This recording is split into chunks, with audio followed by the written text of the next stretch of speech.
Les 22 magistrats de Guyane pour les 6 prochaines années sont connus. Dans chaque bataille, il y a des perdants et des gagnants. François Ringuet à Kourou et Gabriel Serville à Matoury ont été les grands vainqueurs. Grâce à son alliance avec Isabelle Niveau, au soutien de Juliana Riemann, le conseil général poussé par Rodolphe Alexandre, François Ringuet prend la place de maire de Kourou au sénateur Antoinette. La victoire de Gabriel Serville à Matoury, un grand coup de bambou, symbole de l'union. La liste PSG M2S Oualouari Guyane Écologie menée par le député de la première circonscription devance de 45 voix le maire sortant en place depuis 24 ans. Jean Ganty conserve son fauteuil de maire à Remire-Montjoly. La triangulaire a permis au maire sortant de triompher avec 47,93% des voix. À eux deux, Plénette et Sankale Suzanon totalisaient plus de voix. Contrairement à Matoury, Remire-Montjoly n'a pas compris que l'union faisait la force.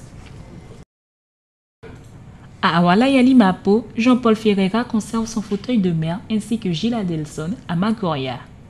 À Papaïchtan, Gilles Dehi avec 52,2% devant Richard Lobby avec 47,8%. À Regina, Michel Kwame remporte la bataille avec 30 voix d'avance sur le maire sortant, Justin Anatole. Saül, commune de moins de 1000 habitants, vote du 11e conseiller municipal, Marie-Laure Bourgeois. Et pour finir, à Sinamari, Jean-Claude Madeleine remporte les municipales devant Émilie Clède Ventura. La participation est en nette augmentation sur l'ensemble des communes, soit 4 points de plus qu'en 2008. À l'échelle nationale, la grande gagnante de la soirée est l'UMP qui arrache au PS une centaine de villes. Les 13 communes dont l'élection du maire s'est jouée au premier tour avaient obligation de réunir le nouveau conseil municipal pour élire le maire et ses adjoints. La première séance d'investiture de maire s'est déroulée vendredi après-midi à Cayenne. Marie-Laure Finira-Hort a été élue avec 39 voix pour et 5 contre, les voix de l'opposition. Il y a une continuité, il n'y a pas eu d'interruption, puisque la preuve, j'étais encore aux affaires jusqu'à ce matin, jusqu'à maintenant d'ailleurs, et c'est tout simplement la continuité. J'occupe le siège et je continue les affaires, et puis je vais bien sûr concrétiser toutes les actions, tous les projets que j'ai présentés avec mon équipe lors de la campagne. J'estime que la jeunesse est l'avenir de notre pays, et je crois qu'il faut montrer aux jeunes qu'on leur fait confiance.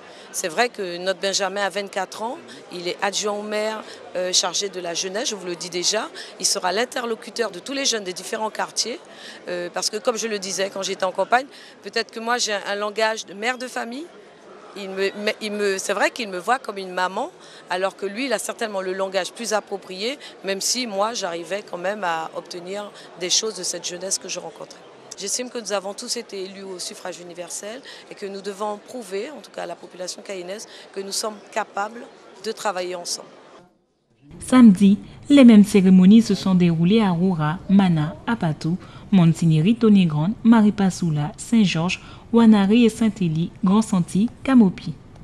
Dimanche, à Irakubo et Saint-Laurent. Je suis installé à la même place, donc je ne dirais pas que c'est un éternel recommencement, mais il y a plutôt un renouvellement qui se présente bien. On a une opposition, elle a montré qu'elle était décidée à travailler ensemble, avec notre liste, vivre ensemble. Tant mieux, parce qu'il y a des choses quand même importantes encore à réaliser dans la commune. Si elle est prête à travailler, tant mieux. Mais de toute façon, même si elle n'est pas prête à travailler, on travaillera. Durant l'espace de cette campagne, on a eu l'impression que ce vivre ensemble était remis en cause. Mais en fait, la victoire a démontré qu'il y avait une majorité de Mananais qui voulaient se vivre ensemble. Et c'est la grande leçon. Mais le fait que cette cohésion qu'on a mis du temps à bâtir et qu'on n'a pas fini de construire pouvait être mise en cause, effectivement, ça a troublé ma tranquillité habituelle. 13 premiers magistrats sont aguerris à la chose politique. Les dernières investitures se feront cette semaine, à savoir pour les communes d'Awala Yalimapo, Kourou, Makoria, Matoury, Papaïchtan, Regina, Remire-Montjoly, Saül et Sinamari. Bonne nouvelle pour ceux qui ont l'intention d'assister au match du mondial depuis les tribunes des stades brésiliens. Les billets d'avion en destination du plus grand pays des Amériques n'a pas connu de grande hausse pour la période. C'est ce que présente une étude réalisée par allovoyage.fr. Il serait toujours possible de trouver des paquets d'environ 2 000 € la semaine, prix du billet, plus un match compris. Pour les touristes sortant de la métropole, les prix des vols ne seraient pas beaucoup plus chers que d'ordinaire. Pour les Guyanais, une option pour diminuer les coûts serait de rentrer chez nos voisins brésiliens en passant par la route entre l'Oyapock et Macapá, pour seulement après prendre l'avion ou un bus en destination des villes qui siégeront les matchs. Un parcours moins cher peut-être, mais aussi beaucoup plus long. En ce qui concerne le logement, les prix ont connu des hausses de plus de 100%. Pour les chambres situées à proximité des plages de Rio de Janeiro, Copacabana ou Ipanema, les prix sont 176% plus chers par rapport aux tarifs habituels. Pour les fans qui souhaiteraient échapper au prix exorbitant de Rio, ce ne sera pas gagné d'avance.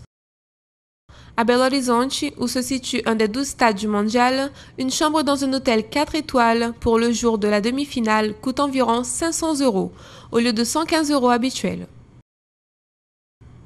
Le mondial de nos voisins promet de figurer parmi les plus chers de l'histoire des Coupes du Monde. Malgré les prix, la vente des tickets pour les matchs se déroule assez bien. Au cours des premières 24 heures, près de 300 000 billets au total ont été vendus durant la deuxième période des phases de vente. Le Brésil reste le pays où la demande de billets est la plus forte. Plus de 200 000 billets ont déjà été commandés, devant les États-Unis avec environ 20 000 billets et la Colombie avec près de 6 000. Dans cette seconde phase de vente, près de 5 000 tickets ont été commandés depuis la France, selon la FIFA.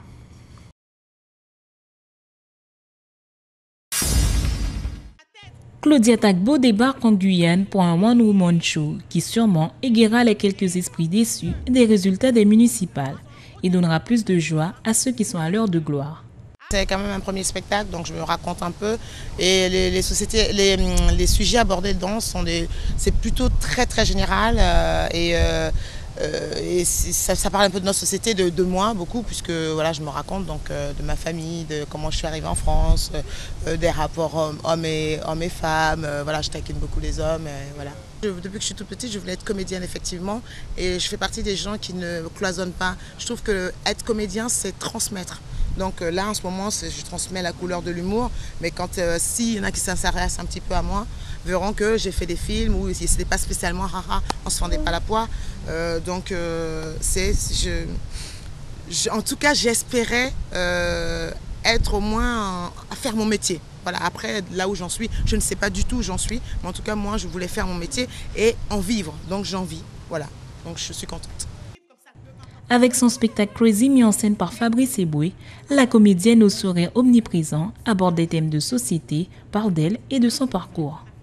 Je fais les choses parce que j'ai envie de surtout de venir ici, de partager avec les gens. Ce que je vais raconter, le spectacle, c'est pas le meilleur, l'extraordinaire spectacle du monde entier. En tout cas, mon énergie, elle est là.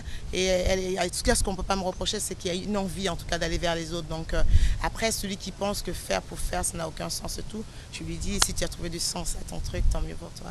Mon but, c'est, je me prépare comme quelqu'un qui va à la rencontre avec comment on dit ça, une première fois, une fille ou un garçon ou un petit garçon ou un enfant, parce que c'est la première fois. Tout pour moi, quand je me réveille le matin, ce n'est que éternel recommencement. Tout pour moi, c'est le matin, on va faire une rencontre avec des gens que je ne connais pas. Je ne connais pas ce coin de la France et je suis très contente de par mon métier d'y venir. Donc les gens doivent s'attendre à quelqu'un qui sera en tout cas très très heureuse de venir les rencontrer. C'est une boule d'énergie et d'humour que la comédienne et humoriste franco-ivoirienne vient nous présenter avant son passage aux Antilles. Rieuse, autoritaire, mais avant tout charmeuse, elle incarne avec ses formes généreuses la femme libérée et indépendante du XXIe siècle. Pour moi, l'humour n'a pas de couleur, n'a pas de sexe, n'a pas de définition, n'a pas de particularité. C'est juste, ça match, les gens prennent ou ne prennent pas. Ça fait rire ou pas. Voilà. À partir du moment, pour moi, c'est ça l'humour, c'est la vie. Parce que la vie, quand on la regarde, elle est pleine de gags quand on prend le temps de la regarder.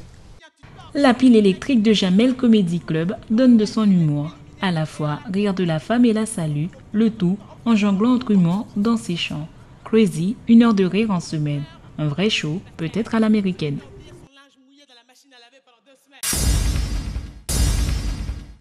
Nouveau gouvernement, premier commentaire. Il en va chacun de ses réactions sur le gouvernement formé par Manuel Valls au lendemain des municipales. Le départ de Victorin Lurel, la promotion de Georges Paul Langevin, le retour de Ségolène Royal, sans oublier le fauteuil conservé par Christiane Taubira. Écoutez les réactions des élus et partis politiques de Guyane. Je pense que c'est un remaniement qui correspond au contexte particulier d'une crise financière et budgétaire qui s'appesantit et qu'en l'occurrence, le gouvernement essaye aujourd'hui de s'orienter vraiment vers la proximité, vers les collectivités locales et essaye de resserrer un peu donc ses projets pour l'ensemble donc des habitants de la République. La Guyane aura à y gagner dans ce remaniement ? Nos dossiers sont entre des mains de ministres que nous connaissons, avec qui nous avons déjà discuté. Je pense à Mme Ségolène Royal dans le cadre de l'environnement, dans le cadre du développement en particulier aurifère, également sur les aménagements que nous voulons réaliser par rapport au SAR.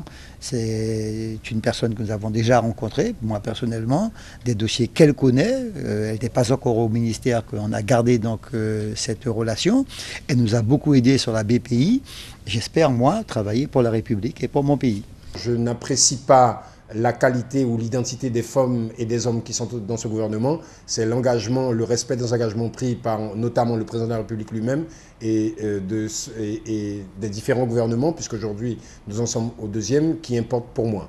Donc en tant qu'exécutif, c'est espérer et formuler le vœu que tous les engagements pris en tout cas soient respectés et que les préoccupations guyanaises qui sont exprimées notamment dans le cadre de la mise en place de cette collectivité unique soient prises en compte, à savoir des moyens supplémentaires pour que cette collectivité assume ses missions de service public de la plus grande efficacité possible. S'agissant notamment du ministère de l'Éducation et de l'Enseignement supérieur, force est de constater que Mme Fiorazio était ministre de l'Enseignement supérieur et de la Recherche. Aujourd'hui, elle n'est plus au gouvernement. Donc, rappeler tout simplement à M.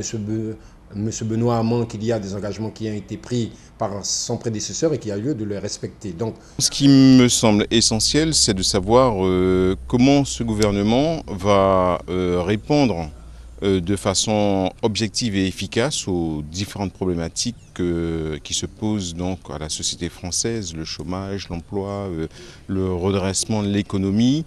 Et je crois que les hommes et les femmes qui aujourd'hui occupent les différents ministères sont des personnes d'expérience.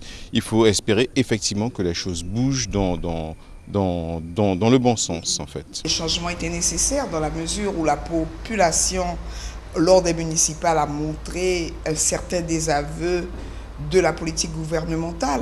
Maintenant, est-ce que ce nouveau gouvernement fera mieux ? Je n'en sais rien, en tout cas on lui laissera le temps de travailler. J'attendais quand même un gouvernement de choc avec de grandes figures passées peut-être. Mais bon, je pense qu'il faut donner les chances à certaines qui sont là. S'agissant pour la garde des Sceaux, la reconduction de Christiane Taubira au ministère de la Justice, c'est une satisfaction en soi personnelle pour la Guyane ou vous-même. Quelles sont vos impressions ? Pour Mme Taubira, moi je crois que je me réjouis, et la Guyane probablement entière se réjouit de voir qu'on salue son travail et on salue sa pugnacité. Et c'est un pied de nez à tous ces xénophobes racistes qui l'ont harcelé tout au long de ces longues années. Et puis en tant que Guyanaise, je crois qu'elle a toute sa place dans le gouvernement. Elle a montré que dans des moments difficiles, elle était quasiment la seule à réussir partout où elle allait.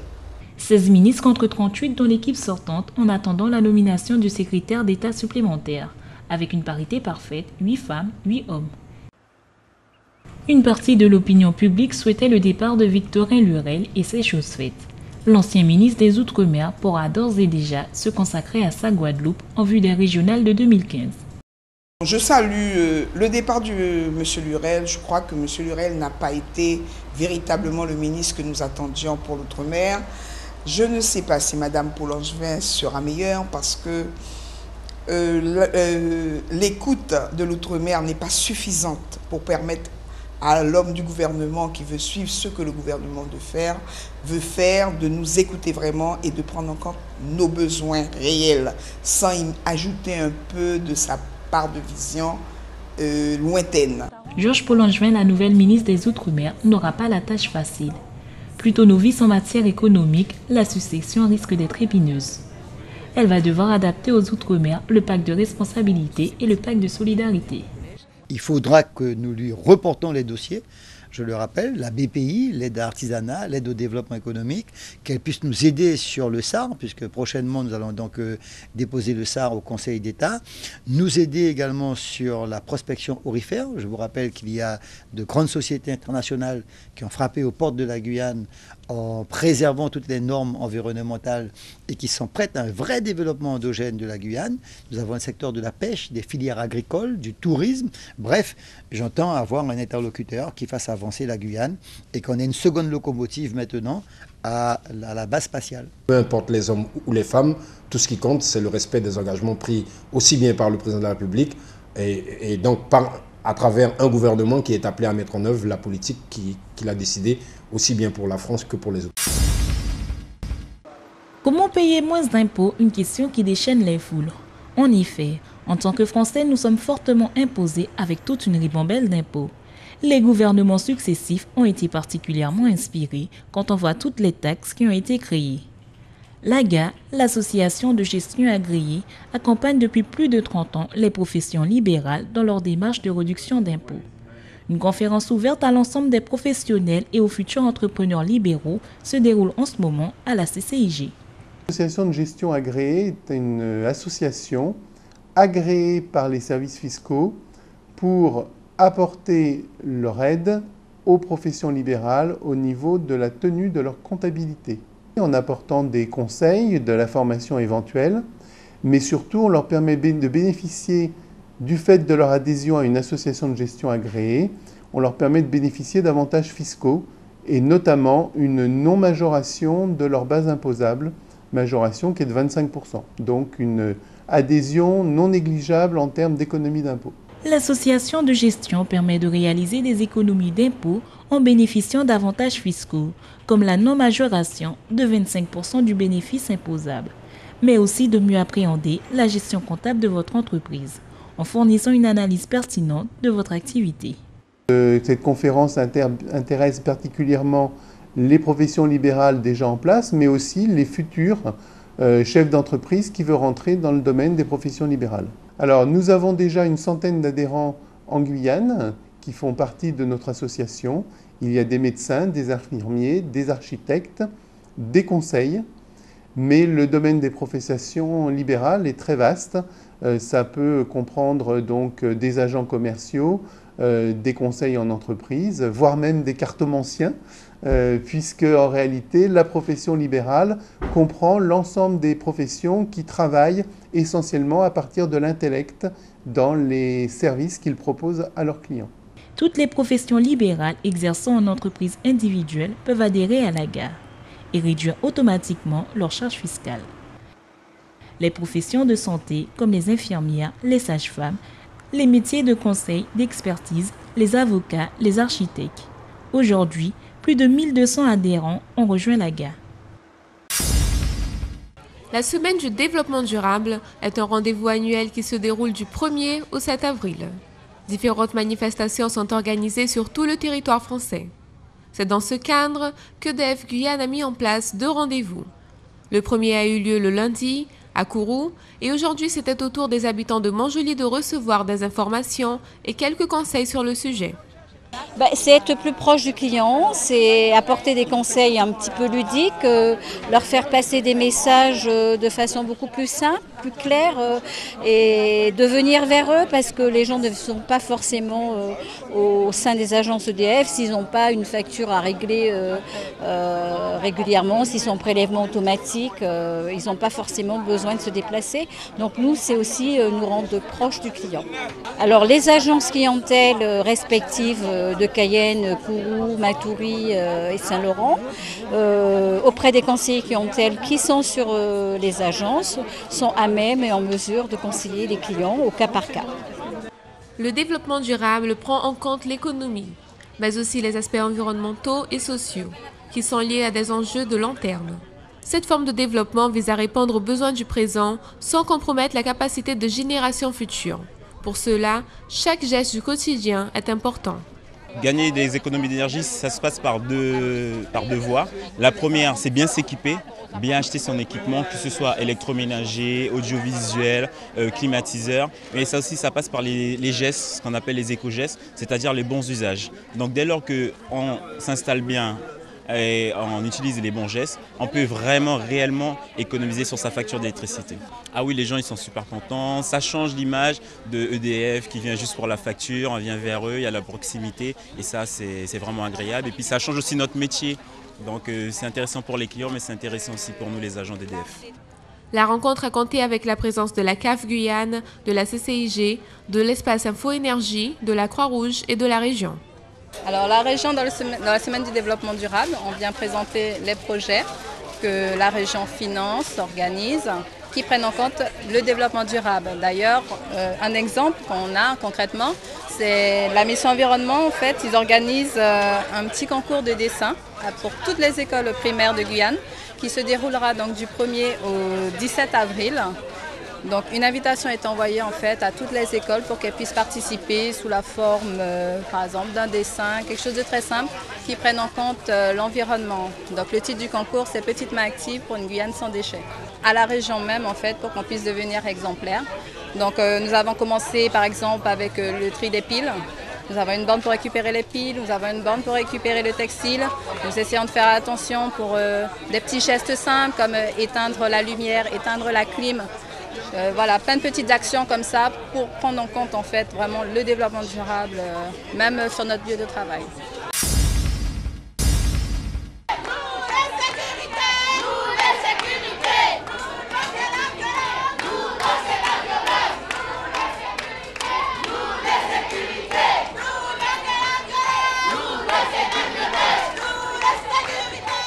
Ils étaient environ 200 personnes à manifester dans les rues de Cayenne ce matin. Le corps enseignant du collège Paul Capel, soutenu par d'autres collègues. Partis du collège, ils ont marché jusqu'au rectorat, 3 jours après la blessure à la tête d'un de leurs collègues touché par une balle perdue. Les enseignants du collège Paul Capel se mobilisent, une marche pour dire non à la violence. Je trouve tout à fait normal que je sois auprès des collègues de Paul Capel parce que dans mon établissement nous avons eu des problèmes. La semaine dernière nous avons mené une grève dure pour avoir des moyens pour pouvoir assurer la sécurité des élèves dans l'établissement. Et je trouve anormal que d'autres collègues ne nous aient pas rejoints aujourd'hui par rapport à pour porter ce soutien à ce collègue qui aurait pu perdre la vie. Ou un enfant aurait pu perdre la vie, puisque 10 minutes, un quart d'heure avant, il y avait des élèves dans la salle qui discutaient avec le professeur. Les revendications sont les suivantes. Un parking fermé et éclairé, le remplacement du grillage par des murs, l'aménagement des abords du collège, des rondes de policiers régulières. De plus, ils demandent le classement de l'établissement en REP, réseau d'éducation prioritaire, dès la rentrée 2014. J'ai marre de la violence parce qu'à chaque fois quand on sort du collège, on ne sait pas si on va bien retourner chez nous, sinon on va retourner à l'hôpital. Voilà. Nous sommes là pour se révolter contre la violence qui se présente au collège Paul Capel. Il y a plusieurs actes de violence, des élèves qui se sont battus, des profs agressés, etc. Chaque 18h, il y a des jeunes qui viennent devant le collège pour faire les poches aux gens, aux autres collégiens. Voilà. Une communauté scolaire qui se dit réduite au silence, sous tension à cause des agressions certes, mais également parce que la hiérarchie ne fait rien. Le principal de Capel a dit aux enseignants de l'établissement que les enseignants ne pouvaient pas exercer leur droit de retrait parce qu'il n'y avait pas de danger imminent. Alors vous comprenez bien que le principal de l'établissement où il y a eu ce fait dramatique exerce une pression sur les professeurs de son établissement au niveau de l'équipe éducative pour les dissuader de manifester leur soutien aux collègues qui auraient pu perdre la vie. Donc je tiens encore une fois de plus à votre micro de dire même ma colère contre cette inertie et ce manque de responsabilité et le fait qu'il n'y ait pas plus de collègues dans la rue avec nous aujourd'hui. Parce que non seulement il y a les collègues qui ne sont pas là, mais il y a aussi des parents qui ne sont pas là. Parce qu'un élève aurait pu être à la place de ce professeur aujourd'hui. Du 12 au 15 avril, la commune de Saint-Laurent-du-Maroni accueillera la 8e édition des Tréteaux du Maroni. Un festival de théâtre et des arts de la scène qui, depuis des années, est la grande rencontre culturelle internationale de la ville de Saint-Laurent. Un événement qui a pour but d'ouvrir les portes du théâtre à toute la population. Les représentations n'ont pas lieu seulement dans le théâtre de la case numéro 8, mais sont décentralisées dans la ville. Donc il faut mettre les espaces en état de marche, comme un théâtre en ordre de marche. Donc le fait que nous continuions est bien la preuve que c'est un festival qui intéresse la population de Saint-Laurent-du-Maroni et même parfois des alentours, puisque nous avons même vu une année des Surinamais venir en assez grand nombre assister à ce festival. Le festival est une fête qui réunit le théâtre en toutes ses formes, cirque, magie, conte, marionnettes. Des troupes originaires du département, mais aussi de bien d'autres territoires français et même d'autres pays. Alors le festival, depuis qu'il est festival international, comme l'indique son nom, son intitulé, fait appel à des artistes venus du monde entier. Nous avons accueilli des Belges, des Suisses, des Espagnols, des Italiens, des Vietnamiens, maintenant des Japonais, des personnes de Curaçao, des Grandes Antilles, du Brésil, du Suriname. Enfin bon, je ne vais pas citer tous les pays accueillis, mais vous voyez bien que nous faisons appel à des talents venus et des imaginaires pluriels. L'édition de cette année sera dédiée spécialement au jeune public. C'est le jeune public. Le thème de cette année, et encore, je le répète, c'est un festival dédié au jeune public et tout jeune public, puisque les tout petits, à partir de 18 mois, auront un spectacle. Ce spectacle, je le dis, ça s'intitule « C'est dans la poche ». Toutes les personnes qui ont des enfants à venir nous rejoindre du 12 au 15 avril 2014 à Saint-Laurent-du-Maroni, au camp de la transportation. La programmation est faite pour les jeunes, le jeune public. Les jeunes publics, mais j'entends à partir de 18 mois, oui, vous avez bien entendu, il y a des spectacles pour les jeunes à partir de 18 mois.